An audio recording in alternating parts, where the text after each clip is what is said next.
Stem cell treatment क्या एक मौसर तरीका इलाज है या एक स्कैम है? मेरा नाम डॉक्टर अमरीन फरहान है, मैं ऑर्थोपेडिक कंसल्टेंट हूँ। तो हमसे जो मरीज़ डिस्कस करने आते हैं कि हमें कौन सा तरीका इलाज को अडॉप्ट करना चाहिए, क्या हमें जोड़ चेंज करवा लेने चाहिए या हमें एक स्टेरॉइड लगवा लेना चाहिए या हमें कोई ऐसा ट्रीटमेंट करवाना चाहिए जिससे हमारा दर्द भी कम हो जाए और हमें उसके कोई साइड इफ़ेक्ट्स भी ना हो।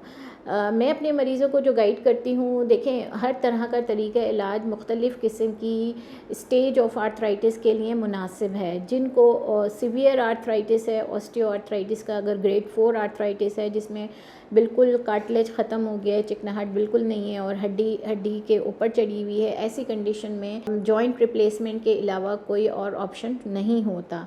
लेकिन उससे पहले ग्रेड 1, ग्रेड 2, ग्रेड 3 आर्थराइटिस ऐसी कंडीशन है जिसके मरीज़ भी बेतहाशा हैं और उनको हम मौसर तरीके इलाज प्रोवाइड कर सकते हैं, जिनको जॉइंट रिप्लेसमेंट के बजाय हम कुछ इंजेक्शन ट्रीटमेंट से उनका पेन बेहतर कर सकते हैं, उनकी जॉइंट को बेहतर किया जा सकता है।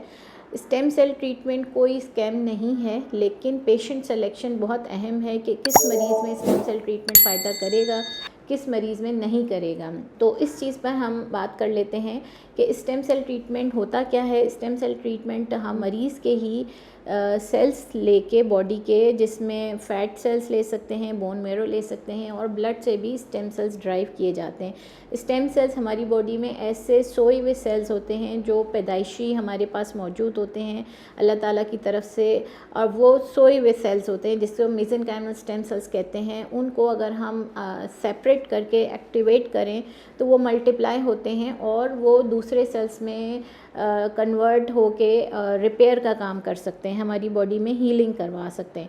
ये स्टेम सेल्स होते हैं और मरीज़ के स्टेम सेल्स हम ज़्यादातर फ़ैट से ही लेते हैं, कुछ लोग बोन मेरो से भी लेते हैं, कुछ लोग ब्लड से भी लेते हैं। स्टेम सेल के रिज़ल्ट वाकई बहुत अच्छे हैं।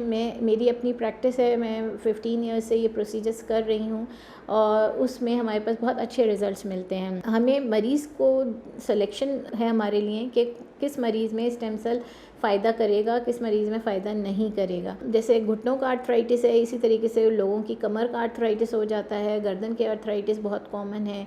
इसके अलावा फ्रोज़न शोल्डर, जिनमें जो डायबिटिक पेशेंट्स के फ्रोज़न शोल्डर स्टेरॉइड से ठीक नहीं होते, फिजियोथेरेपी से ठीक नहीं होते, ऐसी कंडीशन में हमें स्टेम सेल ट्रीटमेंट बहुत अच्छा रिज़ल्ट देता है। सबसे इम्पॉर्टेंट बात यही है कि मरीज़ की प्रॉब्लम कितनी पुरानी है, उसकी जनरल कंडीशन क्या है, उसमें कोई मेडिकल इश्यूज़ हैं मरीज़ को या डायबिटीज़ अनकंट्रोल है। इस तरह के मरीज़ों में रिज़ल्ट हमें थोड़ा स्लो मिलता है।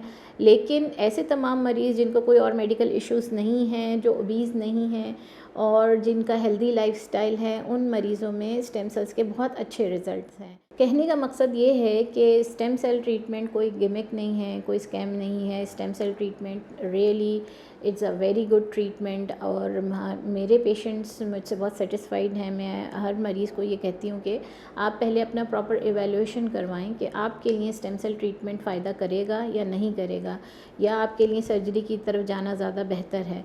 ऐसे मरीज़ जिनको स्टेम सेल फ़ायदा कर सकता है, उनमें हमें बहुत अच्छे रिज़ल्ट मिलते हैं। हमारे पेशेंट्स बहुत जल्दी सेहतियाब होते हैं और उनके जॉइंट्स का पहले से ज़्यादा मजबूत हो जाते हैं।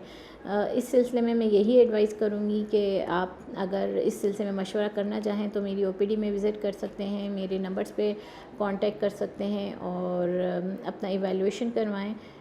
उस लिहाज से फिर मैं आपको प्रॉपर गाइड कर सकती हूँ कि आपके लिए क्या ट्रीटमेंट बेहतर है।